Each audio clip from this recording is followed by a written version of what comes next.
All right, we are live for the first one, Dave Blaze. I know this is extraordinary. We're on Facebook, we're on YouTube, and it couldn't happen at a better time because I've got to address this lunacy that's going I on. know. Let's get it started. All right.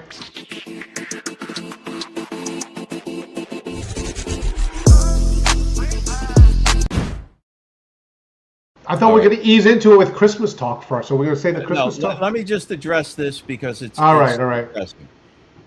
There are all of the mental patients from the asylums that sell gold and silver coins are on X and elsewhere, basically prophesying the apocalypse is going to happen in the United States. The banking system is going to collapse over the silver stuff. The dollar is going away. All of it. Now, Gene. We're going to discuss this in depth on the podcast, the Yes. So American Post on Monday podcast. it'll be out. On Monday Right. it'll be out. So this is Correct. just an abbreviated version. Give you an example what's going on. Bank of America. Bank of America had to lease about 300 to 400 million ounces of silver. They leased it and sold it short. Okay? They sold it short thinking that they were going to be able to buy silver at a lower price. They leased it about $20, $30 an ounce. Okay. Okay. Silver is now way up. So they're going to have to cover their shorts and to cover the paper silver, they're going to have to actually buy physical silver. And now they're going to have to buy it at about $70 an ounce. Okay. Tremendous loss. Okay. Now, it's used for them. It would amount to about 20 to 40 billion dollars in a loss for the Bank of America. Okay. So let's put this into perspective. You have what's known, you're going to hear, guys, you're going to hear about what's known as a bail-in. We all know what a bailout is, but you're going to start hearing about bail-ins where the money that we have deposited in the bank, let's take Bank of America, for example, the bank itself will confiscate our deposits to cover their short on silver. This is known as when the time of the squeeze comes, when the margin call comes in, basically, they'll have to cover those shorts and they'll use our deposits to do that. That's a fallacy. It starts with the shareholders. If a bail-in actually happened, it would start with the shareholders. The stock price would be basically wiped out. Then it would go to the people who have invested in the banks. They would collect their money. And then it would go to deposits that are any amount over the $250,000 that's secured by the FDIC. So if you have less than $250,000 in an account, perfectly safe. Now, why this is fiction or fantasy rather, is because a 20 or 40 billion dollar loss sounds like a big number, but in perspective, the Bank of America has $3.2 trillion in assets. 3.2 trillion. Yeah, some executives will get fired. The stock price might take a $5 to $10 hit, drop a little bit, but the bank is not going away. We we talked about this many times before. When it comes to people doing this, and it's like this fear mongering, Right. but it goes back. Let's just even go back to. Listen, I am pro gold. I am pro silver. I'm just saying when it goes to this, if it comes down to uh, pure gold and silver, there's no U.S. dollar, then the country that has the most gold and silver becomes the power broker in everything. So I'm just Well, saying. that's right. And currently, that's the United States. So, but my point is, I don't want our folks to get sucked into this frantic. I mean, it's maniacal. It really is maniacal talk. The dollar's going to collapse. The entire banking. London is no more the center of banking. I mean, it's not Well, real. well, I mean, the thing is real. If you bought silver at $25 and it's 70 now, go sell it and then you make your Yes. profit. Right, Then that's right. real. Or hold it or sell off sell off what you initially paid for the silver, take your money back, right? Now you're in the game with with borrowed that's right, with the with house money. you're House money. playing with house money. Listen, I get it all, but I mean it's like this. How much? Good luck with what's going on. I mean, like, great. I mean, if you bought it at whatever price and now it's at 70, good for you. I mean, it's just like anything else. All I know, I'm saying, or I believe you are, it's not going to collapse the dollar over this. Right, right. And then All right. one more point, Gene. Then Sure. they're talking about oh, the Federal Reserve is gonna cut interest rates, and that's gonna further the squeeze on the economy, and it's gonna collapse everything. No, remember that Gene and I brought up the subject of break and shake. Oh yeah, right. We That talked is right. That's what the administration is working on to kind of slow things down, get interest rates down further so we can refinance the debt. And that's that. So that's a couple shows back. Yeah. All right. So anyway, just a heads up on this that it's going to be in Monday. We're going to show for our hate to say the main show. This is the live. This is the first time that we're ever doing yesterday, except for the test. First time that we're going live on YouTube, and we want to go on live on YouTube because of the new people that we are bringing it out to. Right. Okay, we got to go. Right. We got to go through the dispatch. We got 5 stories to cover. All right, the first one, A Day Blaze, is the one we put, I believe it was the first one on the dispatch, is Russia here. And, wow, they're here Russia is, I can't even name the country here. Kupyansk. Kupyansk, okay. So, of course, you know, they're battling. Now, really quick, if I could say this. On my show, my solo show, I'm talking about the economic indicators that Trump is putting out for 2026. As a reminder, and I know this because I hear this all the time, that why is Trump worried about other nations when it's supposed to be America first? You realize, not you, but you realize that United States has a stake in Ukraine because of this rare earth mineral deal. With this rare earth mineral deal, basically, which it could be a lot of money, in exchange for paying off cash, because they probably don't have the cash to pay all the money that the United States given them, we're basically saying, okay, we'll take the rare earth and we'll split it with you. But if Russia wins this whole thing, then it belongs to Russia. It doesn't belong to Ukraine. And don't forget, it's 100% true what you're saying about the rare earth minerals, but also, during this course of time, the United States now has gained Europe as new customers for our oil and gas. So that is a big industry boost that brings a lot of money into our economy. Right. And my whole thing with this, and I'm going to talk about what Trump has put into place. And I know it because it's so simple to say that, oh, okay, why do we care if one side wins or another?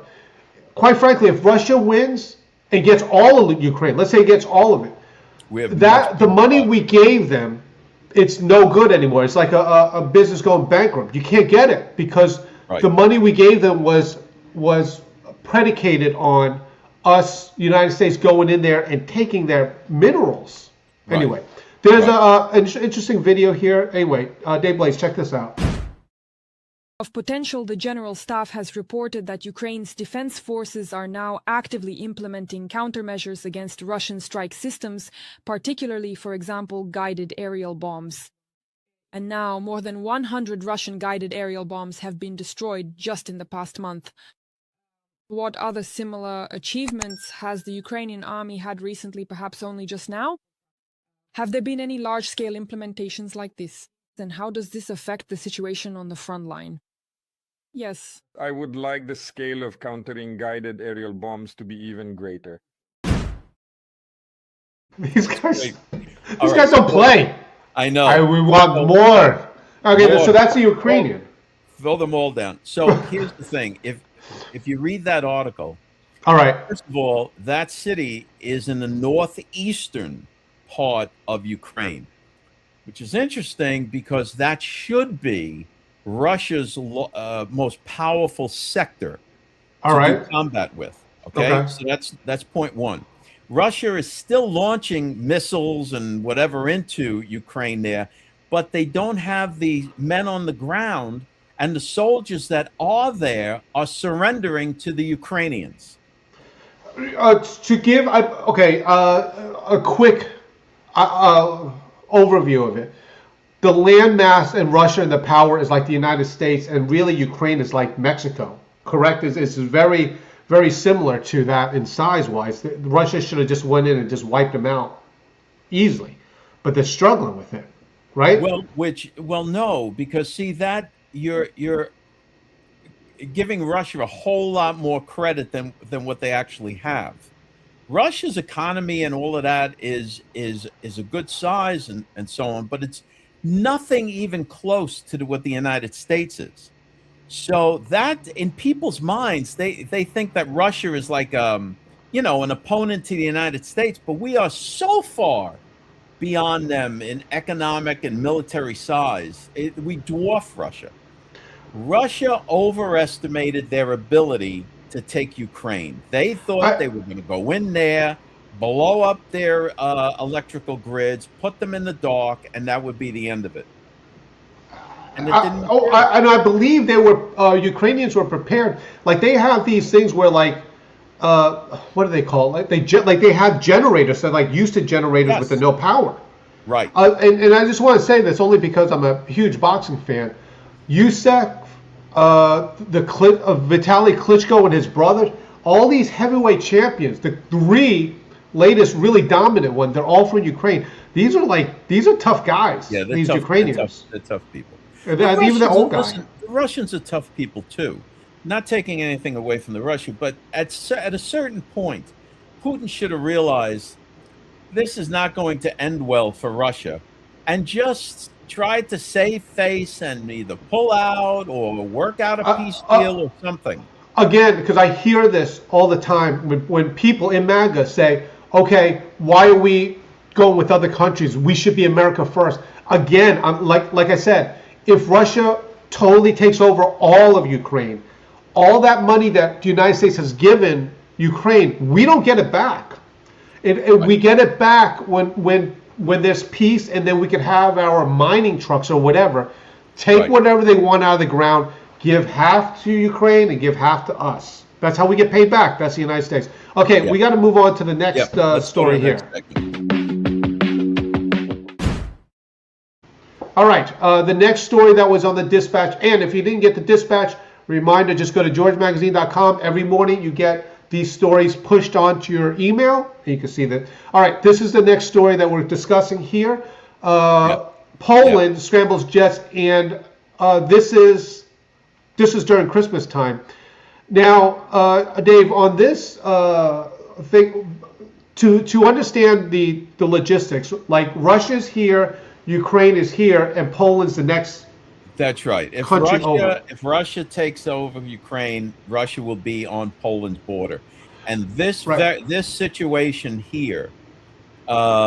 See, Russia's always trying to push the envelope, right, and do little sneaky things here and there, and so on. We're finding out.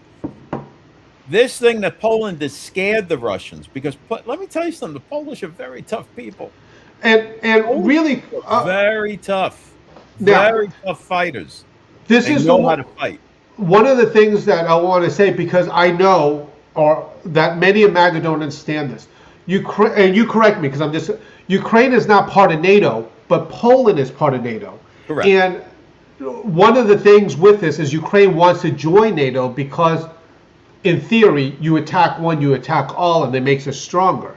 But with Ukraine, they're like the neighbor between the neighbor, and Poland doesn't want to be neighbors with Russia, so they have something in between there. Right, and the funny thing is, after the last peace summit that President Trump had with President Putin, Trump almost, he double talked him into giving all of the securities to Ukraine that NATO would actually give, only without them actually joining NATO. Right. All right, check out this They video. have everything. Check out this video with Poland. Anyway, check this out. You wrote in a piece, an op-ed piece for Bloomberg this week, that these brazen incursions demand a NATO response in the skies. What are you hoping to see? Number one, the alliance increase its air defense posture. They're doing that. It's going to be called Operation Eastern Sentry. Number two, get our air defenses up along NATO borders and in NATO capitals, but also continue to strengthen the Ukrainians. And third, tell Russia the next time one of your jets or drones fly over NATO airspace, we're going to shoot it down. Okay, so just so I clear it up for myself too. Sure. NATO is how many? Well, you don't have to give me the exact number. They're like what, 15 different countries in that area that join together. That's a good question. No, it's way more than that. Okay. Okay, look at this in real time. Is doing research here. 32. That many? Yeah. Yes. So see, this is what. Oh, I didn't know that. I didn't know that. How stupid this whole thing is. Because if the NATO actually goes to war with Russia. Right. So all these countries saying, "Hey, we're banding together." If one of them, listen. All right. Listen. They want to talk about, we're going to send a nuclear rocket on some Star Trek kind of rocket. We're going to fire it at London and all of this stuff. Long before they'll ever have a chance to do that, we'll drop one of those rods from the sky straight down onto the Kremlin. All right. And that'll be the end of it. And the United States is part of NATO. Of course. Okay. I'm just getting the facts. All right, here we go. This one, we got to cover this one. Dave Blaze. Anyway, check this. Okay, Dave, I say this only because George Magazine, 2 years ago, was already talking about this. Yes. So Trump on Christmas Day basically attacked the ISIS in Nigeria because they had been messing with the Christians. Yes, there's too much anti-Christian killings going on in Nigeria. The president, we were covering that. You're right, Gene. We had a reporter on the ground. Yeah, we had a guy with photos. Nigeria, yeah. And this was way before Trump was even president. And so now it's happening. Anyway, I want to show you this video right here. This is interesting. Topic we don't speak enough about the persecution of Christians in the world, the number one persecuted religion in the world. What can you tell us about what's going on in Nigeria and why we've been so slow to respond? Well, first of all, just to put this in context, if you put together all the Christians persecuted for their faith around the globe, Rachel, they do not compute to the high numbers in Nigeria. As Charlie just mentioned, 52,000 killed since 2009. Okay, so basically, okay. Other presidents of the United States have said, oh, religious freedom, religious freedom. Trump is the first one that says, not when it comes to Christians, even if it's in another country, he's going to mess with them. Right. Exactly. And he puts his money where his mouth is. He struck on them very effectively and let them know that there's going to be more strikes coming if this doesn't stop. Right. Okay. Which is a big deal. And the Nigerians did retaliate. They did retaliate. They told us just for those strikes, we're not going to issue any Americans a visa to come into Nigeria. They got us. They hit us pretty good with that. All right. By the way, all these stories that come out to you, it comes out to you on the Dispatch. You got to just go to georgemagazine.com and then just sign up. I was debating whether to go to whether to take a 2-week vacation at the beach or Nigeria. But I guess my decision's made up for me now. All right. Hey, talk about that. Let's just go. We got 2 more stories, but you don't like the last one. But this one's really quick. We'll do this one. Okay, Dave Blaze, this is another Trump one, which talks about the annual murder rates that is gone down. To me, it was like, of course it's going to happen. Let me run this video really quick here. Yeah. President Trump says he's planning to send National Guard troops into more American cities after deploying soldiers in Washington, D.C. and Los Angeles this year. He has targeted many cities with Democratic mayors, alleging that rampant crime and harsh conditions warrant military intervention. But is Trump right in his claims that Democratic cities across the country are in need of his help? Here are the 10 U.S. cities with the highest crime rates, according to FBI data from 2024. Topping the list is Memphis, Tennessee. Memphis saw 2,501 violent crimes per 100,000 people last year, according to the FBI.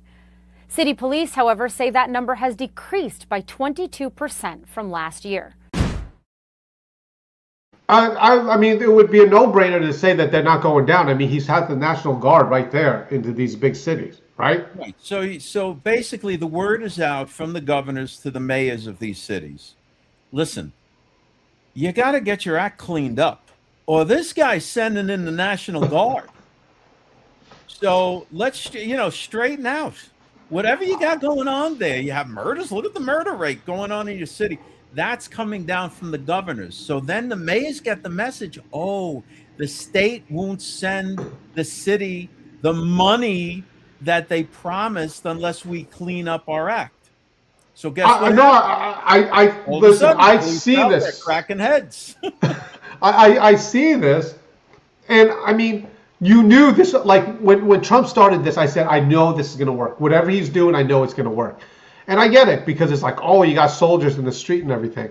Right. But if that's where the more, and this is what the left doesn't understand, and what the MAGA influencers on X that work with the left don't understand. Is that this is what leverage is. You send out the National Guard into a particular place so everybody can see how it works. Then you start saying, hey, you need to clean up your act over here in this city, or I'm sending the Guard in. I think this is genius what Trump did. And it's to me, it's at least from the data too, but it's obviously, it has to work. You're going into the cities and the thing with it is like, don't you or a person feel safe going in there to a city? Right. I mean, I feel safer. Then on top of that, Gene, on top of the National Guard threat, you have ICE roaming the streets. Right. And we did, by the way, we did a show on this that ICE and these, I'm going to say it, ICE, Palantir, they're all working together, the FBI, because when they get data, that's how they're cleaning up the streets. We did a whole show on it. Right. All right. Let's just go into some fun stuff. We got the fun story. All right, Dave. I waited this whole time with all this stuff to Everybody like our little segues. Come on, this. We have these little dividers between stories. Come on, Dave. I feel accomplished with this. That's very good. No, Gene, listen, I want everyone to know that Gene put these together, and I'm telling you, it's terrific. It's terrific. I hope Tracy's talking about me. Was it? Yeah, well, she was actually talking about Trump, but you could. We will. It goes to me like that. That's. That's right. Every positive comment goes to Gene. Wait, you know what the thing with it is? Like people on YouTube are like, oh, these people are so serious. Oh, they're full of news. Yeah. Yeah. Anyway, all right. So I want to know here. Okay, let me just say this about the left. I see all these left commentators, whether it's Em and Sam on the Majority Report or the two wine moms that are on the I've Had It thing, or they're all focused on Trump, right? They're focusing on Trump. Why don't they ever focus on the super large corral of horses' asses that are on X that call themselves the MAGA leadership and are leading people astray? Why don't they ever focus on those horses' asses? That's what I don't understand. They never say a word. It's always Trump. Trump is swollen. Good. All right. I want to talk about dinner, Dave. Okay. All right. Well, here's the article from the Dispatch here. Christmas sides that has disappeared from, because I want to know what the Christmas sides are. Okay. That's what we have to investigate. Which one of these side dishes disappeared? What do you think my side dish? We have prime rib. I'm not joking. This is not a joke. What do you think my side dish was? Dim sum. Close. It was white rice. That's my side dish. All right, check out this. All right, Dave, check out this. Rachel Ray. You mean white rice as a side dish? All right, never mind. Well, it's not a main course. All right, here's Rachel Ray. I've heard. What's your favorite Christmas side dish? You're going for when people take a bite of anything, you want to see that. Oh my God, that's delicious. So it depends. Tonight, my family's favorite dish on Christmas Eve is my grandpa Emmanuel's stuffed artichokes. It's a lot of anchovies in the breadcrumbs, so it's super salty and yummy. And lots of cheese and parsley and pepper and a little mint. And they look like giant stars because we leave the leaves long and pointy, and they just open up like they're huge. They're bigger than my head. I do have to tell you, hearts of artichoke. No, wait. Did you see the Asian lady? The Asian lady is like. Yeah. There's no. She's. I don't think she's telling the truth. She has the same look on her face that you do when I talk about the economy. Because I'm not interested in the economy when it comes to that. I'm interested in my economy, not the whole economy thing. Do a whole show on the economy. Dude, you're eating white rice as a side dish. Well, that's the whole thing. Okay, do you think Rachel Ray says, I want the flour with the anchovies? Well, no, you want some mashed potatoes. You want the mashed potatoes or the rice or the casserole, whatever. Green bean casserole. Let's be honest. Side dish. White rice, you kind of it's like you're mixing it in. Yeah, but it's. Do you put anything on the white rice? Yes, juice. Not au jus, au juice with orange juice. No, I'm just joking. No, it's like I put the au jus on it. Au jus, au jus. Right. So you put that on the white rice. Okay, all right. That's you could put a little onions in it. All right, everyone. Really quick before we go, I just gotta say. How do you do it? You can saute it in a little olive oil. Yeah. Let's see, Phil. I gotta send you to Italian school. Tracy. As a matter of fact, yes, we had lasagna, and let's see, there was the ham, the lasagna, and so there was so much crazy food I can't even talk about it. All right. Let me do this, okay? Everyone here, thank you so much. This I really get to say. Smash the like button. Watch us from YouTube so we can build up that algorithm. Anyway, build it up so you can go there, like us on that. On the weekends, there is no dispatch and there is no American Podcast Live. We'll be back on Monday. Right. So you'll see us again on Monday. And you'll have the dispatch Monday morning. Pierogies. Yes. That's something we can all agree on. Yes. That's yes. We can agree on that. All right. Love everyone. Do you have anything else you want to say? I do have a video that is probably not going to be tonight. Maybe tonight. But probably not. Probably Monday I'll do that video. Yeah, Monday. Let's save it for Monday. All right. We'll save it for Monday. We've had a big week. Yes. All right. Enjoy your weekend. We have a lot of good stuff. Also, please go to find us on YouTube and like our channel there and subscribe to us. We say that because we're trying to build it up. All right. I'm not even messing with it. Okay. All right. We did it. First show. That's it. Our guys are great. Yes. Listen, we love you all. Thank you for all the support. This wouldn't be possible without your comments and your support and your following us and so on. Yes. It's absolutely fantastic, and we love you all, and we thank you all for that. Yes. We'll see you all on Monday, but just watch us on Facebook and find us on YouTube. Here we go. Yep. Thank you, guys.